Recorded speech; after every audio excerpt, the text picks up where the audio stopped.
आणि त्यांचा आज मी स्वागत करतो. शिवसेनेचा घाणा, शिवसेनेचा राष्ट्रीय पक्ष खासदार विजय राऊतांचा मंडळ आहे. नाण्याला मार्ग दिल्याचं त्या ठिकाणी दुसरे शहरामध्ये सर्वांनी तुम्ही शिवसेना नेते किंवा सेना प्रमुख माजी महाराष्ट्राचे माजी मंत्री आदरणीय अजितजी ठाकरे यांचं स्वागत करण्यात आले.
एकनाथ शिंदे अशा पद्धतीचं व्हॉट्सअप सांगतोय.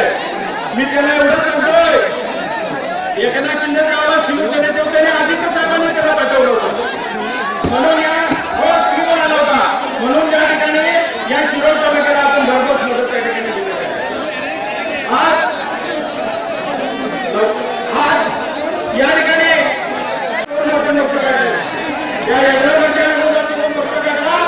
आणि कोल्हापूरला या गटर खासदार शेजारी सुद्धा आम्ही कार्यक्रम संजय राऊतांना काल ईडी त्या ठिकाणी लावण्यात आले. भाजप आमचे डरती है और ईडी को आगे करती है. आता ही मन बनावं लागेल. म्हणून या ठिकाणी जेपी नड्डा काल म्हणाले की शिवसेना संपत आलेली आहे.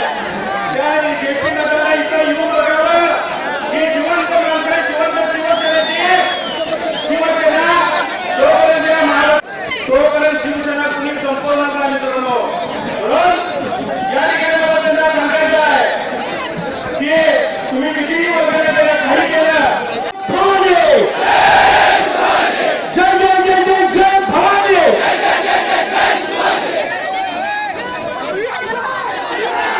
महाराष्ट्राचा आराध्य दैवत छत्रपती शिवाजी महाराज, हिंदूंचा मानबिंदू वंदनीय बाळासाहेब ठाकरे, पक्षाचे पक्षप्रमुख आदरणीय उद्धवसाहेब ठाकरे, युवा सेनेचे नेते त्यांनी एवढ्या अडचणीच्या काळात सुद्धा या जिल्ह्याला वाऱ्यावर सोडलेलं नाही. खंबीरपणानं लोकांनी तुमच्या सुखदुःखामध्ये सहभागी होण्यासाठी आदरणीय आदित्यजी ठाकरे या ठिकाणी उपस्थित झाले. मी तमाम तालुक्याच्या वतीनं खास करून जिल्ह्याच्या वतीनं त्यांचं मनापासून हार्दिक स्वागत करतो. या कार्यक्रमाच्या निमित्तानं माझ्या खांद्यावरती भगवा टाकला. माझ्या तमाम मतदारसंघातल्या लोकांनी त्या संधीचं सोनं केलं. तब्बल 21,000च्या लीडनं या ठिकाणी मला विधानसभेचं प्रतिनिधित्व करता आलं. त्या काळामध्ये सातत्याने या तालुक्यातल्या प्रश्नावरती बोलण्याचा प्रयत्न केला. निश्चितपणे बांदेकर साहेबांच्या माध्यमातून असेल, उद्धव साहेबांच्या माध्यमातून असेल, या तालुक्याला तब्बल 771 कोटी रुपयाचा निधी दोस्तांना आला. आज या कार्यक्रमाच्या निमित्तानं मी फार बोलणार नाही, साहेबांना बोलायचं आहे. मी एवढ्याच या ठिकाणी सांगतो, छत्रपती शाहू महाराजांचा विचार आणि खास करून दत्त महाराजांच्या आशीर्वादानं या तालुक्याला साहेब मागायची पाळी कधीच आली नाही. मात्र दुर्दैवानं 2005 असेल, 2006 असेल, 2019 असेल किंवा 2021चा महापूर असेल, आम्ही भिके कंगाल झालो. वरती असणारा दानासाठी हात वरती असणारा आमचा या तालुक्यातल्या सामान्य जनतेवर, रयतेवर हात पसरण्याची पाळी आहे. मात्र आम्ही स्वाभिमान साहेब घाट टाकला नाही, आम्ही कुठल्यावर प्रवाहावर वाद केला नाही. मोठ्या प्रमाणामध्ये साहेबच्या पटाळावर पाणी आलं, आमची घरं वाहून गेली, पिकं वाहून गेली. मात्र स्वाभिमानी जनता अजून या तालुक्यामध्ये जिथं आहे तिथंच आहे. या तालुक्यामधला खडा सुद्धा साहेब बाजूला झाला नाही. या प्रवाहाबरोबर काम करत असताना निश्चितपणानं आपला वडिलकीचा शहबाकीचा थाप आमच्या पाठीवरती असावा, खास करून माझ्या सगळ्या कार्यकर्त्यांच्यावरती असावा. असंच प्रेम आणि वैभव आमच्यावर ठेवलं, निश्चितपणानं हा जिल्हा पुन्हा भगवा झाल्याशिवाय राहणार नाही एवढीच अभिव्यक्त या निमित्ताने येतो. आणि आपल्या कार्यामध्ये, उद्धव साहेबांच्या कार्यामध्ये दत्त महाराजांचा आशीर्वाद निश्चितपणानं असेल अशा पद्धतीची प्रार्थना दत्त महाराजांच्या चरणी करून थांबतो. जय हिंद, जय महाराज, धन्यवाद. जय महाराष्ट्र. येतो मी तिथे येईन. काय झालं असं आहे की मध्ये कॅमेरे असल्यामुळे मध्ये उभं राहायचं तुम्हाला दिसणार नाही ना, इकडे दिसेल. तर मी सगळी तिथे येईन नाही. बसून घ्या. जय महाराष्ट्र. दिसतोय का? इथे दिसतोय? ऐकू येतं सगळीकडे? ऐकू येतं ना? चला मी दोन्हीकडे फिरत राहीन, कारण मला सगळीकडे पोहोचायचं. बसून घ्या, पण बसून घ्या, सगळी बसून घ्या. मी एक प्रेसला विनंती करतो. मी 1 मिनिट, जरा शांत व्हा सगळ्यांनी. जरा शांत व्हा, बसून घ्या. प्रेसला माझी विनंती, जर आपण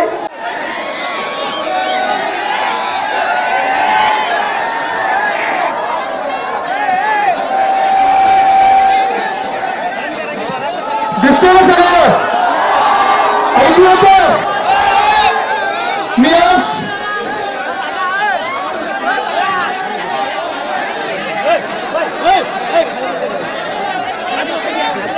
जरा मी सगळ्यांना विनंती करतो, आपल्या घोषणा, आपल्या उत्साह जरा आवडून घ्या.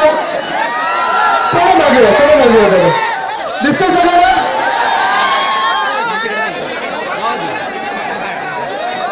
जरा सगळ्यांनी शांत व्हा.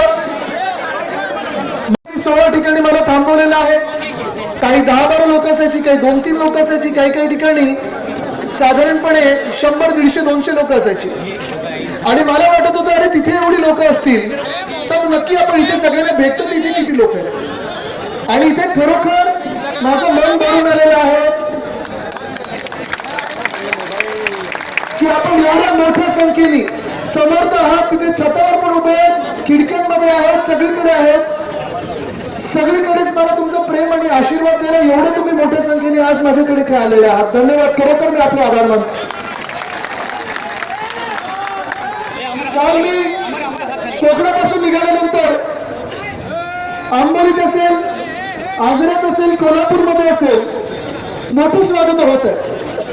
सगळीकडे आपण येऊन मला प्रेम आणि आशीर्वाद देत आहात. आणि ह्याचा अर्थ एकच आहे की महाराष्ट्रात गद्दारांना माफी नाही, क्षमा नाही. आज कदाचित तुम्हाला प्रश्न पडला असेल की मी काय बोलणार आहे.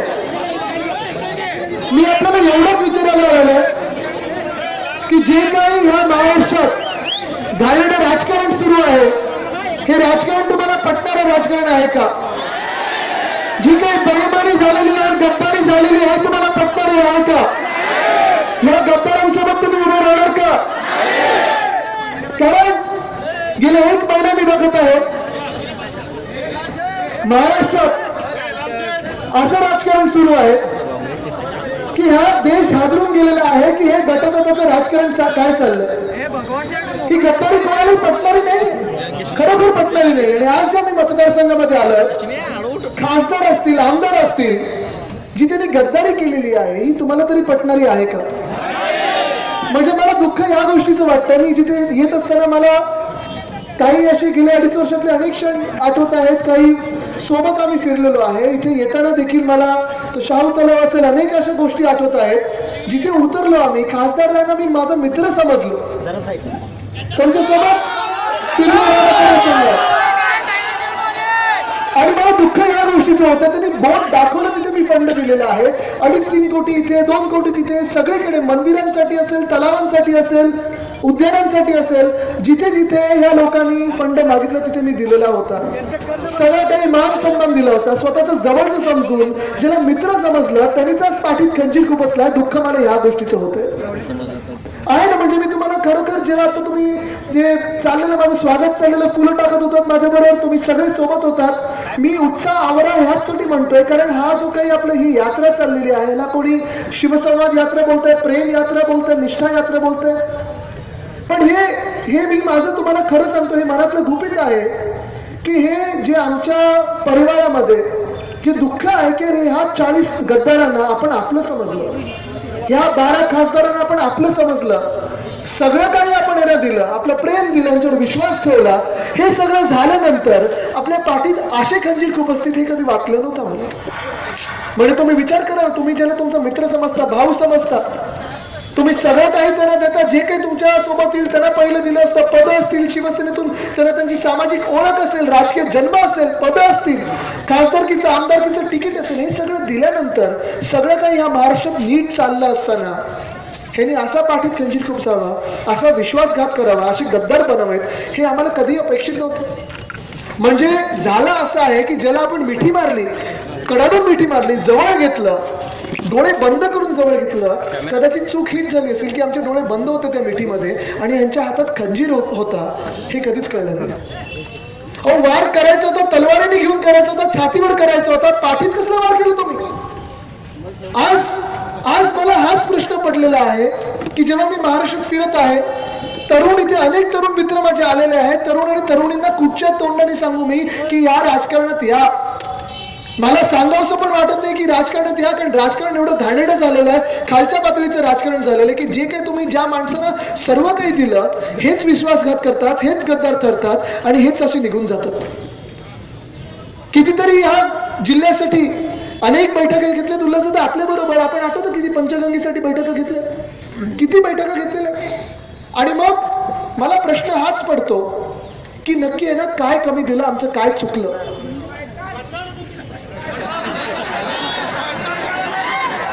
तुम्ही मला सांगा, काय कमी दिलं काय ना? काय कमी दिलंय ना? जिंकून आले तर सोबत आले, चेहरा दाखवला, मंदिरात शिवबंधन बांधलं, सोबत आल्यानंतर हेच सांगितलं की आम्ही 5 वर्ष तुमच्या सोबत राहू, जीवनभर तुमच्या सोबत राहू, मंत्रीपद दिली. सगळं काही झाल्यानंतर काय कमी दिलंय ना? बरोबर, 110 कोटी ते मंदिरात दिले. पण हे मला वाटतं हेच आमचं चुकलं असेल कदाचित की गरजेपेक्षा आणि लायकीपेक्षा जास्ती दिलं आणि हे चुकलं आमचं. जेव्हा कोणाला गरजेपेक्षा जास्ती, लायकीपेक्षा जास्ती देतो आपण, तेव्हा हे चुकायला लागतं. दादा या या या इथे जवळ या.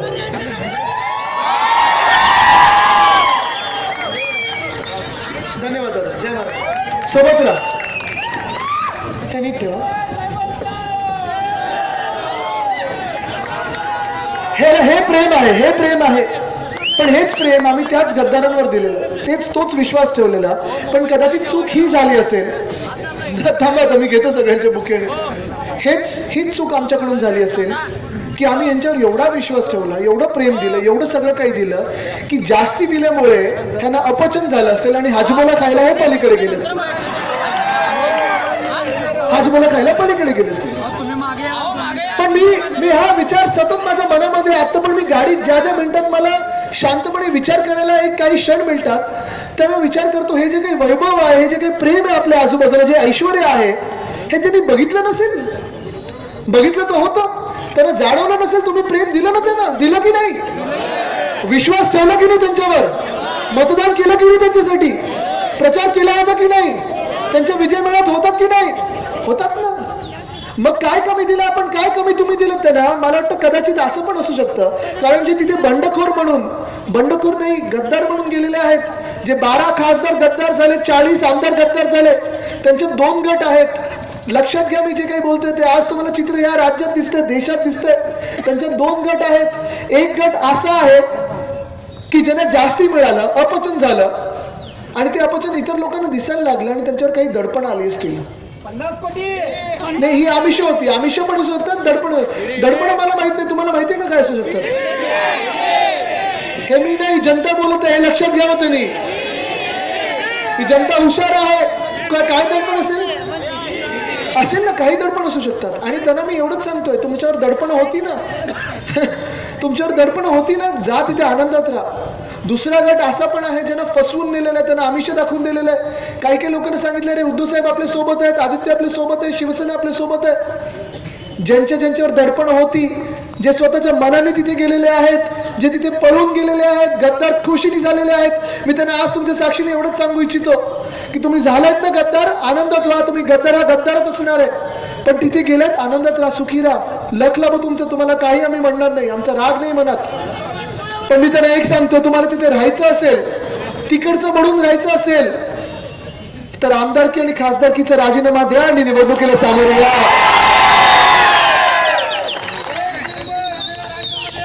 आमदारकीचा राजीनामा द्या, खासदारकीचा राजीनामा द्या, निवडणुकीला सामोरे या. जो काही जनता निकाल देईल तो आम्हाला मान्य असेल. ठरलं का? जाऊ दे एकदाच. पण दुसऱ्या बाजूला असे पण आहेत ज्यांना वाटतं की काहीतरी चूक झालेली आहे. प्रामाणिक माणसाच्या पाठीत खंजीर खूप बसलाय, उद्धव साहेबांच्या पाठीत खंजीर खूप बसलाय. ज्या गद्दारांना असं वाटत असेल त्यांना मी सांगतोय, चला परत या. मातोश्रीचे दरवाजे सदैव तुमच्यासाठी खुले असतील. मातोश्रीचं मन मोठं आहे, उद्धव साहेबांचं मन मोठं आहे. पण हे जे गद्दार आहेत हे आज काय सांगत फिरत आहेत सगळीकडे, काय खोटं बोलत सगळीकडे फिरत आहेत. निर्लज्जपणे खोटं बोलत आहेत की आम्ही हिंदुत्वासाठी गेलो, आम्हाला फंड नाही मिळाला म्हणून गेलो, मित्रपक्ष आम्हाला सतवत होता, हे भेटले नाहीत, ते भेटले नाहीत, अमुक झालं तमुक झालं. उद्या बोलतील आदित्य ठाकरे ब्लू शर्ट घालून फिरतात म्हणून गद्दारी आम्ही केली. काही बोलू शकतात हो, खोटं बोलायचं काही बोलू शकतात. बरोबर आहे. 2.5 वर्ष मजा केली आणि गेले. पण हे जे स्वतःसाठी बोलत आहेत की आम्ही उठाव केला, आम्ही बंड केला, आम्ही क्रांती केली, 33 देशांनी आमची नोंद घेतली, तुमची गद्दार म्हणून घेतलेली आहे. गद्दार म्हणून घेतलेली आहे. आणि तुम्ही बंड केला नाहीत, तुम्ही उठाव केला नाहीत, तुम्ही क्रांती केली नाहीत. बंड करायला, उठाव करायला ताकद लागते, हिंमत लागते, जिद्द लागते. तुम्ही डरपोक होतात, डरपोक राहणार तुम्ही. तुम्हाला जर बंड करायचं असतं, उठाव करायचा असता तर पहिलं तर म्हणजे 2.5 वर्ष मजा मस्ती केली नसती, नंतर खोटं बोलत फिरला नसतात. तुम्ही बंड करायला आणि उठाव करायला या महाराष्ट्रातच राहिला असतात. शिवसैनिक असतात तर शिवसेना पक्षप्रमुखांचा आदेश पाळला असतात. शिवसेना पक्षप्रमुखांना हिंदू हृदय सम्राट बाळासाहेब ठाकरेच्या सुपुत्राला मुख्यमंत्र्यांच्या खुर्चीवरनं पाय उतार केला नसतात. पण तुम्ही गद्दार होतात आणि म्हणून तुम्ही सुरतेला पळाला होतात. गद्दार हा गद्दारच असतो आणि गद्दार म्हणूनच राहणार आहे. तुम्ही आज लिहून घ्या. पण पहिले कुठे गेले गद्दारी करायला? सुरत. तिथून कुठे गेले? गुवाहाटीला. बरं, ह्याच्यात अजून एक तुम्ही लक्षात घ्या, इथे पण पूर येऊन गेलेला आहे. मी देखील प्रत्येक गावात गेलेलो आहे, पायी फिरलेलो आहे तुमच्यामध्ये, तेव्हा मदत कार्य केलेलं. काही मी उपकार नाही केले. मी शिवसैनिक म्हणून माझं कर्तव्य पाळत होतो. शिवसैनिक आहे मी, हे करत राहणार. पण हे जे 40 गद्दार लोक आणि काही 12 खासदारांचे तिथे होते, हे तिथे काय करत होते? मजा मस्ती करत होते. काय बघायला गेलेले? मला लाज वाटत होती त्या दिवसांमध्ये, मला स्वतःला लाज वाटत होती. हे स्वतःला शिवसैनिक म्हणून सगळीकडे घोषित करून घेत होते. मला लाज ह्या गोष्टीची वाटत होती. तेच बघायला गुवाहाटीला पाठवणार लोक. तुम्ही ते विधानभवनात कधी जाणार नाहीत परत. पण तुम्हाला सांगतो मी, मला लाज ह्या गोष्टीची वाटत होती की टीव्हीवर दोन चित्र समोर येत होती. एका बाजूला आसाममध्ये एक महापूर आलेला होता आणि पुराची परिस्थिती तुम्हाला माहिती कशी, इथे काही नवीन नाहीये. पण जेव्हा तिथे पूर आलेला होता, तिथे एका बाजूला तुम्ही बघता लाखो लोक बेघर झालेले, खायला अन्न नव्हतं, घालायला वस्त्र नव्हतं, आणि दुसऱ्या बाजूला दुसरी चित्र जे प्रेसमध्ये येत होते ते आपले टी शर्ट आणि ट्रॅक पॅन्ट मध्ये मजा मस्ती करत सगळीकडे फिरत होते. हे निर्लज्ज लोक. का तर तिथे मतदार नाही येत ना, म्हणून आम्हाला मदत करायची नाहीये. गद्दार झाले हे गद्दारच राहणार आणि गद्दार म्हणून सगळीकडे फिरणार. तिथून कुठे आले हे लोक? गोव्यात आले. गोव्यात बघितलं का कसे टेबलावर नाचत होते तुम्ही, कसे हातवारे करत होते, काय करत होते. आणि हे लोक जे आसाममध्ये जाऊन जिथे पूर आलेले तिथे मजा मस्ती करून आले, गोव्यात जाऊन टेबलवर नाचून आले, हातवारे करून आले. ह्या लोकांना तुम्ही नेते म्हणून घेणार आहात का, समजून घेणार आहात का? या लोकांना तुमचं लोकप्रतिनिधी म्हणून समजणार आहात का? हे राज्याचं नेतृत्व करू शकतात का? या राज्यात तुम्ही बघा, 2 लोकांचं जम्बो कॅबिनेट आलेलं आहे, 2 लोकांचं मोठं कॅबिनेट आहे. 33वा दिवस आहे, आज 3रा माणूस यांना सापडलेला नाहीये. त्या विदर्भामध्ये, मराठवाड्यामध्ये अतिवृष्टी झालेली आहे, काही काही ठिकाणी पूर आलेला आहे. पण हे लोक दिल्लीला जातात परत येतात, दिल्लीला जातात परत येतात, पण यांचं सरकार काही पुढे जात नाही, कोणाची लोकांची सेवा करायची नाहीये. पण तुम्ही लिहून घ्या, 3रा माणूस यांना सापडणार नाही, कारण हे सरकार बेईमानी आहे, गद्दारांचं सरकार आहे, बेकायदेशीर सरकार आहे, घटनाबाह्य सरकार आहे. आणि हे सरकार कोसळणार म्हणजे कोसळणारच. गद्दारांना क्षमा नाही, गद्दारांना माफी नाही. गद्दार हा गद्दारच असतो. तुम्ही किती स्वतःला बंडखोर बोला, उठाव केला बोला, तुमच्या माथेवर गद्दारीचा शिक्का आणि तसंच तुम्ही सगळीकडे फिरत राहणार. आज या महाराष्ट्रामध्ये जे वातावरण झालेलं आहे, एवढं गढूळ वातावरण झालेलं आहे. तुम्ही बघा, गेल्या 2.5 वर्षामध्ये उद्धव साहेबांनी या महाराष्ट्रामध्ये 6.5 लाख कोटीची गुंतवणूक आणली, उद्योग आणले, नोकरी उपलब्ध करून देत होतो आपण. सगळीकडे सुरळीत चाललेला, कुठेही काही वाद नव्हता, भाषांमध्ये वाद नव्हता, जिल्ह्यांमध्ये नाही ना, प्रांतांमध्ये ना, धर्मामध्ये ना, कुठच्याही जातीमध्ये वाद होता. कदाचित हेच त्यांच्या पोटात दुखत होतं या गद्दारांचा, की महाराष्ट्रात वाद निर्माण कशी नाही झाले, महाराष्ट्रात दंगली कशी नाही झाली, महाराष्ट्रात कुठे लोक भांडत कसे नाहीत, महाराष्ट्र पुढे कसं चाललंय, हे पोट दुखणं त्यांचं होतं. आणि काल परवाकडे बघा तुम्ही, राज्यपाल महोदय काय बोललेत. तुम्हाला मी सांगतो, मी अनेक वर्ष वेगळ्या राज्यपालांना भेटून आलेलो आहे. डॉक्टर PC अलेक्झांडर असतील, मोहम्मद फजल साहेब असतील, शंकर नारायण साहेब असतील, आत्ताचे विद्यासागर राव साहेब असतील. कधी मी एवढा राजकीय राज्यपाल बघितला नाही आपल्या राज्यात. पण हे राज्यपाल पहिलं सावित्रीबाईंबद्दल काय बोलले आठवा जरा, माहितीये का काय बोललेले. त्यानंतर शिवरायांबद्दल काय उद्गार होते त्यांचे, सगळ्यांनी ऐकून झालेलं आहे. आणि आता काल परवाकडे काय बोलले, मुंबईत आणि ठाण्यात, म्हणजे तुम्ही लक्षात घ्या, जिथे जिथे निवडणुका होऊ लागलेल्या आहेत तिथे हिंदूंमध्ये फूट पाडायची, मराठी माणसाला बाजूला करायचं, शिवसेनेला तोडायचा प्रयत्न करायचा, आणि असं ह्यांचं राजकारण पुढे न्यायचं. ह्यांच्या आतेच घ्यायला मी इथे आलेलो आहे. पण यांच्या मनात हेच आहे की महाराष्ट्र पुढे जाऊ द्यायचं नाही, महाराष्ट्राला एकजूट येऊ द्यायचं नाही, महाराष्ट्राच्या जनतेचा विकास होऊ द्यायचा नाही. आणि हे दुःख हे माझ्या मनात आहे की कुठे ना कुठेतरी चांगलं सरकार चाललेलं. 2.5 वर्ष आपण कोविडचा काळ कसा हाताळला आपल्याला आठवत आहे, आपण कामं कशी केली आठवत आहे. 2 वर्ष उद्धव साहेबांची जी काही कामगिरी आहे, टॉप 5 मध्ये उद्धव साहेब येत होते आणि ह्यांच्या पोटात हे दुखणं होतं. पण आज मी आपल्याला एवढंच विचारायला की ही जी गद्दारी झालेली आहे ती तुम्हाला मान्य आहे का? कारण ही गद्दारी ही काही शिवसेनेसोबतच गद्दारी झाली नाहीये, ही गद्दारी नुसतं माझ्यात आणि उद्धव साहेबांसोबत झालेली नाहीये, ही गद्दारी नुसतं मतदारांसोबत झालेली नाहीये, ही गद्दारी ही माणुसकीच्या सोबत गद्दारी झालेली आहे. कारण तुम्ही विचार करा, मी तुम्हाला 1-2 प्रसंग सांगतो, मी जास्ती वेळ घेणार नाही. पावसाला पण सांगतो थोडी कृपा कर, थोडा वेळ थांब, तुझं पावसाचं प्रेम असू दे, असंच वर्ष होतं, शुभ शकून आहेच. पण तुम्हाला एक सांगतो, मी दिवाळीचा काळ होता, मी तुम्हाला खास करून हा प्रसंग सांगायला आलोय, कारण या गद्दारांची वृत्ती बघा, हे खोटं बोलत फिरतात सगळीकडे, गद्दारांची वृत्ती बघा कशी आहे. जेव्हा दिवाळी होऊन गेली होती, आमदार आणि खासदारांचं घरी वर्षावर जेवण होतं, ते झाल्यानंतर मला एका जागतिक पर्यावरणाच्या परिषदेला जायचं होतं. मला माहिती होतं उद्धव साहेबांचं ऑपरेशन होणार आहे, मणक्याचं ऑपरेशन होतं, मोठं ऑपरेशन असतं. मी उद्धव साहेबांना विचारलं, बाबा मी जाऊ की नको, कारण तुमचं ऑपरेशन आहे. त्यांनी सांगितलं, आदित्य तू जायला पाहिजे, कारण तू स्वतःसाठी नाही, माझ्यासाठी नाही, महाराष्ट्रासाठी जात आहेस, तू तिथे जाणं गरजेचं आहेस. मी तिथे माझं कर्तव्य बजावत होतो. इथे उद्धव साहेबांचं पहिलं ऑपरेशन झालं आणि त्याच आठवड्यात एक नाही तर उद्धव साहेबांचे 2 ऑपरेशन झाले. इथे अनेक लोकांचे ऑपरेशन झाले असतील. तुम्ही ऑपरेशन थिएटर बघितलेलं आहे. कसं जेवढं दडपण असतं तिथे जाणं एक वेगळं वातावरण असतं. ऑपरेशन थिएटर काय पण जेव्हा दाताच्या डॉक्टरकडे जातो किंवा आता कोविडची लस पण जेव्हा घ्यायला गेलो आपल्याला मनात भीती असते की दुखणार की नाही. तुम्ही विचार करा त्या दुसऱ्या ऑपरेशन नंतर उद्धव साहेबांची हालचाली थोडे बंद झालेल्या होत्या. बोटं हलत नव्हती, जास्ती काही फिरू शकत नव्हते.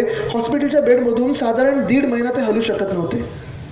हे अशी परिस्थिती होती. म्हणजे मी जेव्हा घरी गेलो परत त्या परिषदेवरनं मुंबईत आल्यानंतर मला पण धक्का बसला ना की हे काय झालं. दुसरं ऑपरेशन हे इमर्जन्सीचं ऑपरेशन होतं.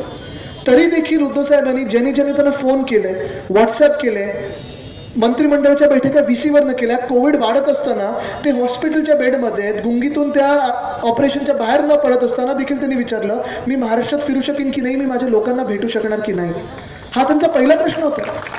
पण एका बाजूला मी ही परिस्थिती बघत होतो. कोविड वाढत होता. उद्धव साहेब तेव्हा म्युन्सिपल कमिशनर असतील, SP असतील, कलेक्टर असतील, आपले आमदार असतील, आपले खासदार असतील, ह्या सर्वांसोबत बोलत होते की लोकांची काळजी घ्यायची कशी, कोविडमधून लोकांना वाचवायचं कसं. कारण ते स्वतः हलू शकत नाहीत, हॉस्पिटलमधून बाहेर पडू शकत नाहीत, बैठका घेऊ शकत नव्हते.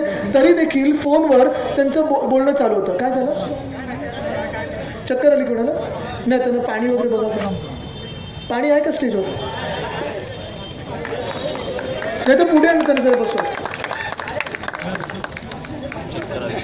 थोडं मोकळं करताना वारा येऊ दे, थोडं वारा येऊ दे त्यांना. कुठलं ठीक आहे, बरं आहे. तर ही परिस्थिती होती. म्हणजे उद्धव साहेब जास्ती हलू शकत नव्हते. उद्धव साहेबांना वाईट ह्याच गोष्टीचं वाटत होतं की महाराष्ट्रामध्ये मी फिरू शकत नाही, माझ्या लोकांशी भेटू शकत नाही, आणि तरी देखील ते काम करत होते. पण दुसऱ्या बाजूला म्हणजे मी देखील जेव्हा बाहेर पडायचो, मी 13-14 जिल्हे तेव्हा कव्हर केले होते, लोकांशी भेटत होतो, बोलत होतो. घरी जात असताना 6 कोविडच्या टेस्ट करून जायचो, कारण उद्धव साहेबांची काळजी सगळ्यांना घ्यायची होती आणि उद्धव साहेब महाराष्ट्राची काळजी घेत होते. पण हे सगळं वातावरण असताना हे जे निर्लज्ज गद्दारांचे नेते आहेत ना, हे काय करत होते. आमदार कोण सोबत येतोय, खासदार कोण सोबत येतोय, मी मुख्यमंत्री बनेन की नाही, मला कधी मुख्यमंत्री बनवतील, हे यांच्या मनात ही कीड वळवळत होती. तुम्ही विचार करत खरं तर त्यांचं कर्तव्य काय होतं की ज्या माणसाने आपली राजकीय ओळख दिली, ज्या माणसाने आपल्याला तिकीट दिलं, ज्या माणसाने प्रचार केला, ज्या माणसाने निवडून दिलं, ज्या माणसाने अशी खाती दिली कधीही मुख्यमंत्र्यांनी सोडली नव्हती 40 वर्षात, अशी खाती दिली, काम करायला संधी दिली, त्या माणसासाठी ह्या गद्दारांनी काम करायला पाहिजे होतं, सांभाळून घ्यायला पाहिजे होतं उद्धव साहेबांना, की त्यांच्या पाठीत खंजीर खुपसायला पाहिजे होतं. ही विचार करण्यासारखी गोष्ट, ही वृत्ती तुम्ही लक्षात घ्या कशी आहे. कारण तुम्ही विचार करा, जे गद्दार 40 गद्दार आमदार आणि जे 12 गद्दार खासदार, हे त्या माणसाचे होऊ शकले नाहीत ज्यांनी सगळं काही त्या लोकांना दिलं. हे तुमचे तरी होणार का. म्हणजे जेव्हा परिवारावर आमच्या कठीण काळ चाललेला, आम्ही जास्ती बाहेर काही बोलू शकत नव्हतो, आमचं दुखणं काही सांगू शकत नव्हतो, कारण आम्हीच जर खचून गेलो असतो तर महाराष्ट्राचं काय झालं असतं हा विचार करत होतो. जेव्हा महाराष्ट्राची काळजी कोविडमध्ये लोकांना जपत होतो, हे सगळं चालू असताना ह्या गद्दारांना काय सुचत होतं. उद्धव साहेबांची काळजी नाही, उद्धव साहेबांची देखभाल नाही, उद्धव साहेबांचं काम नाही, तर गद्दारी सुचत होती. हे तुमचे नेते बनू शकतात. अहो, जे स्वतःच्या नेत्याचे होऊ शकले नाहीत, स्वतःच्या कुटुंब प्रमुखाचे होऊ शकले नाहीत, ते तुमचे काय होणार, काय होणार आहे तुमचे लोक.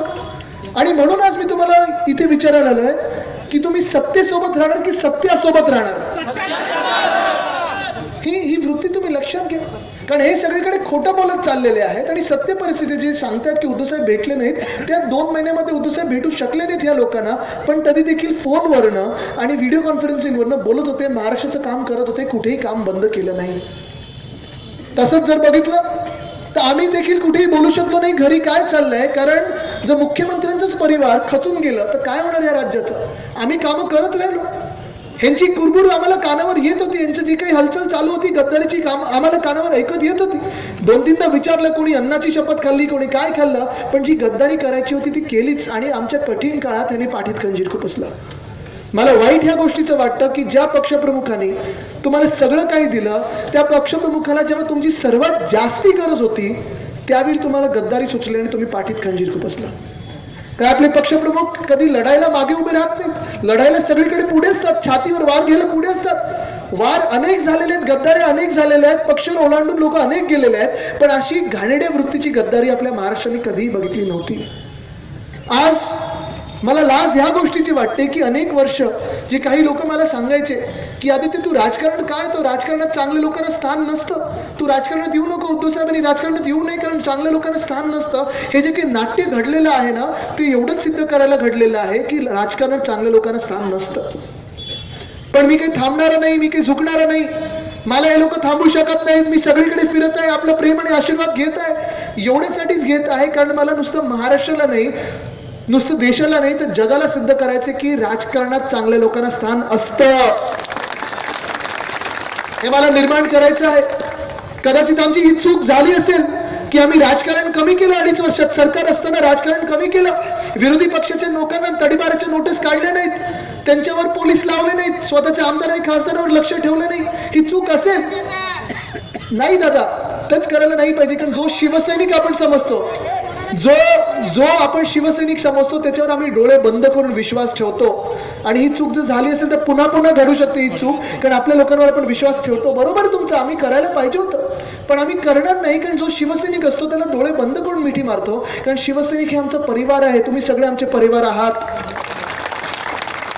आज राज्यात काय चाललंय? आज राज्यात शिवसेना फोडण्याचं काम सुरू आहे.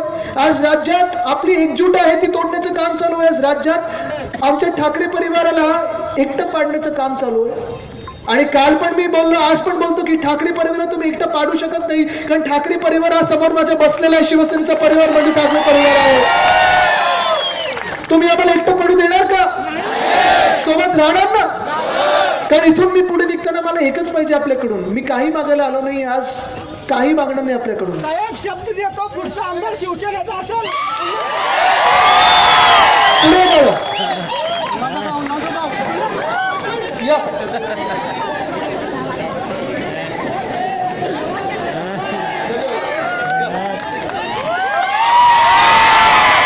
काय नाव आपलं? काय नाव आपलं? धन्यवाद. किती वर्षाचं? हे जे प्रेम आहे ना मला तुमच्याकडून पाहिजे. आणि जर तुम्ही मला प्रेम आणि आशीर्वाद देणार असाल, तुम्ही जर मला सांगणार असाल की उद्धव साहेबांनी तुम्हाला एकटं पडू देणार नाही, तर मला दोन्ही हात वरती करून तुमचे आशीर्वाद आणि प्रेम द्या. हेच प्रेम घ्यायला मी इथे आलेलो आहे. तुमचं हे जर प्रेम भरभरून मिळालं तर कोणी आपल्याला एकटं पाडू शकत नाही. राजकारण आपल्याला बदलायचं आणि चांगल्या लोकांना स्थान निर्माण करून द्यायचं म्हणजे द्यायचं. धन्यवाद. जय हिंद, जय महाराष्ट्र.